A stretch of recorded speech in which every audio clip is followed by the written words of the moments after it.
Shalom Yeshuala.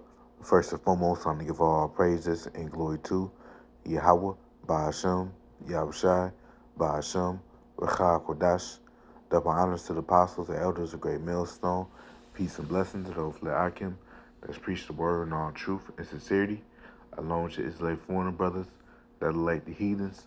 But the line of false side goes back to the nation of Israel, which nation of Israel are you so-called Negroes, Latinos, and Native Americans through the prophecies and curses of Deuteronomy 28 chapter and throughout the Bible. So this is buddy your call, a mouth lesson, and today's lesson will be entitled Manifold Temptations. I'm just going to go on some precepts and Lord willing, you brothers and you few sisters out there be edified through the spirit and power of Yahweh Shemon Shai, and I'm going to start from the book of 1 Peter, chapter 1 and verse 6. It says, wherein ye greatly rejoice, though now for a season, if need be, ye are in heaviness through manifold temptations. And that's right, man. Now let's look at that word manifold, in the blue letter, um, it means, from the Greek word poikilos, which means, of various sorts, So we go through various sorts of temptations, of afflictions, man. Sometimes, we can be going through a lot of things all at once. For example, you may have your car break down. You may be at this, also you may be having, trouble at the job, the workplace. May be having trouble, with your woman, all at the same time, man. But um, it says wherein you greatly rejoice, because, you know, because we understand that, these things are supposed to happen, and when we see that the scriptures are being applied to us, then, that spirit of comfort should come in to us, spirit of truth, that, we should rejoice because, the scriptures is being applied, you know. It says, though now for a season, if need be, ye are in heaviness through manifold temptations. And that's right, man. Sometimes, we can be in heaviness, meaning stressful, you know. And heaviness is from the Greek word lipeo, which means to make sorrowful, to affect with sadness, cause grief. And that's right, man. To make one uneasy, cause him a scruple. So it can affect us with sadness, man, because, the more and more, we dwell in society, man, the more and more greed we become. According to Ecclesiastes, chapter 1 and verse 18, it says, for much wisdom is much grief, and he that increases knowledge increases sorrow. All right, so the more and more Yahweh Shema Shai increases us with knowledge and understanding, the more, you know, um, we increase with grief, man. Because we understand that this place that we live in, America, Babylon the Great, is not our rest, man. It's the land of our captivity, the land of our punishment, man.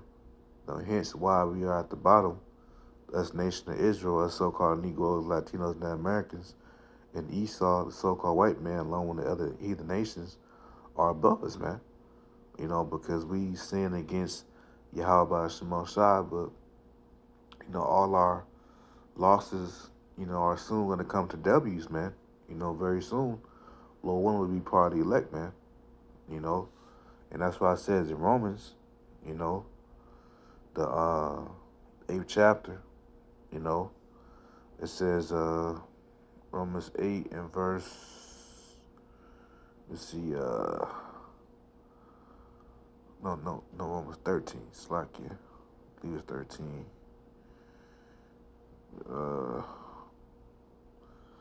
Forget how it actually goes.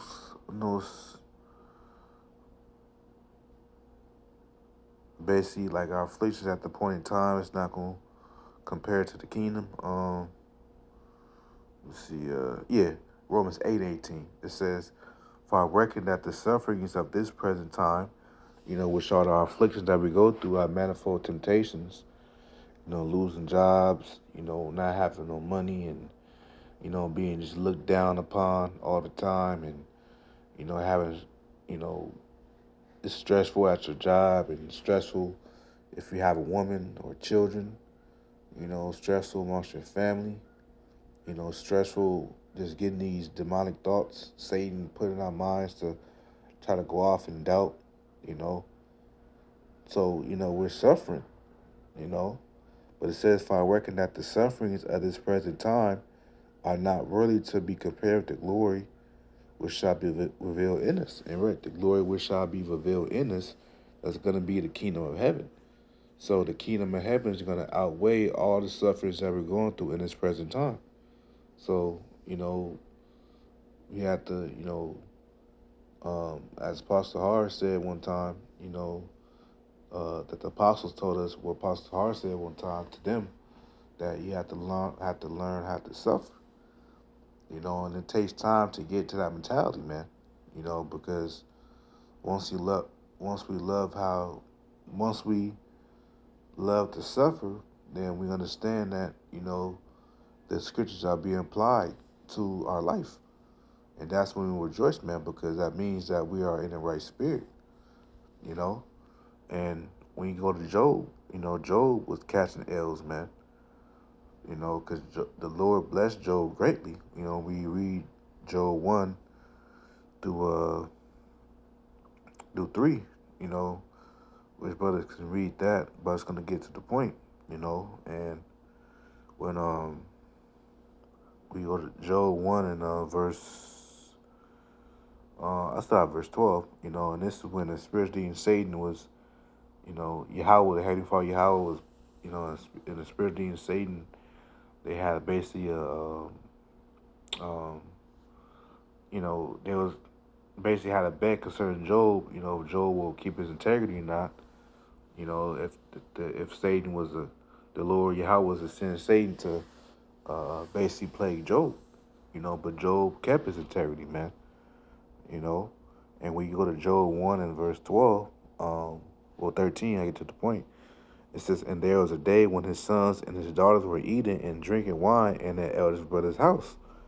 And there came a messenger unto Job and said, the oxen were plowing and the asses feeding beside them, and the Sabians fell upon them and took them away. Yet they have slain all the servants with the edge of the sword, and I only am escaped alone and tell thee. You know, while he was yet speaking, there came also another and said, the fire of Yahweh is fallen from heaven, and have burned up the sheep and the servants, and consumed them, and I only am escaped alone and tell thee. While he was yet speaking, there came also another and said, the Chaldeans made out 3 bands and fell upon the camels, and had carried them away, yea, and slain the servants with the edge of the sword, and I only am escaped alone to tell you. So this account is an example of manifold temptations, that Job was going through, man. Various temptations, man. But Yahweh, the Heavenly Father Yahweh was trying Job of his integrity.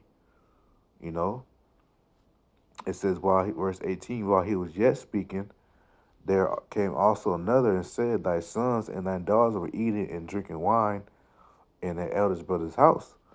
And behold, there came a great wind from the wilderness and smote the 4 corners of the house, and fell upon the young men, and they are dead, and I only am escaped alone and tell thee, man. So Job lost everything, man. So Job, he took a lot of losses, but eventually in the end, he gained it, because the Lord blessed him greatly, man. You know, it says, then Job arose and rent his mantle and shaved his head and fell down upon the ground and worshiped. So he worshiped Yahweh Shai, man. That's the same thing we have to do. Even when bad things do happen to us, we still have to worship Yahweh Shai, because, our thoughts are not like the Lord's thoughts.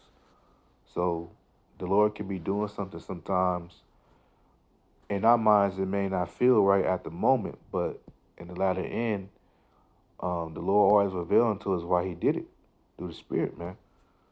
You know, So that's why, we can't be emotional when things happen to us because it might be for our betterment in the long run. You know, it's easier said than done. Because no chastisement at the present time seemeth to be joyous, as it says in Hebrews. So at the time you are going through those afflictions, it don't seem, it don't feel good, you know. But that's that fiery trial, man. You know. And verse 21, read verse 21, it says, "And said, naked came out of my mother's womb, and naked shall I return thither. The Lord Yahweh gave, and the Lord Yahweh have taken away." And that's the thing. The Lord can give us things, but the Lord can also take them away too. So we gotta be able to accept both sides of the totem pole, man. You know, because remember, the scriptures say that everything there's a time and a season. It's a time to lose and a time to get. I believe that's what it says. You know, try to find it real quick. See, um, let's see, yep, Ecclesiastes 3:6. It says a time to get and a time to lose, a time to keep and a time to cast away. Right. So when you read verse 1, to everything there is a season and a time to every purpose under heaven. So there's everything there is a season, man. So it's a time to get and it's time to lose. And right now we're in a time of losing things because the Lord doesn't want us to be attached to things in the society when all hell breaks loose. But in the kingdom, it's going to be a time of getting, of gaining. It's going to be a time of blessings, because right now we're serving out our punishments, and we're paying for our sins that we've committed in this life, in our past life. So everything that the Lord does is righteous in all His ways, man. You know, and go back to First Peter 1:7. I read that and end off. So don't think it's strange, Akim, that going through a lot of, for the new covenant, Akim, of course, that when you first come into truth, you repent. That all these strange things happening to you. You know, as it says in this is I believe it's First Peter 4. First Peter 4. Uh, yep. First Peter 4:12. It says, "Beloved, think it not strange concerning the fiery trial, which is to try you, you know, as though some strange thing happened to you." So right, so you know, which I can already know that's been in truth for some time. But for the newly coming in, I can don't think it's strange that all these temptations, afflictions happening to us, to you, you know, because it's meant to happen because ultimately the Lord is trying us. But with us, we must keep our integrity, man. You know, it says in Psalms 19:1, I believe. No, Proverbs 19:1. It says, "Better is the poor that walketh in his integrity than he that is perverse in his lips and is a fool." Right. So it's best for us Akim to walk in integrity in Yahweh Shemon Shai, you know, than to be rich and be perverse. Be a complete degenerate, but you're rich. You know, so it's better to be poor and have integrity in Yahweh Shemon Shai than to be perverse in the lips and is a fool. It's like I said rich, but I meant to say perverse in his lips and is a fool. You know, and from this First Peter 1:7, it says that the trial of your faith being much more precious than of gold that perishes, though it be tried with fire, might be found to praise and honor and glory at the appearing of Yahweh Shah Mashiach. Right, so trial by faith, argument is way much precious than of gold, man, that perishes. So it's worth going through affliction, man, because we understand that our L's is gonna turn to W's very soon, man. So yeah, I just want to make a lesson on that. Lord willing, I was edified. Until next time, Shalom.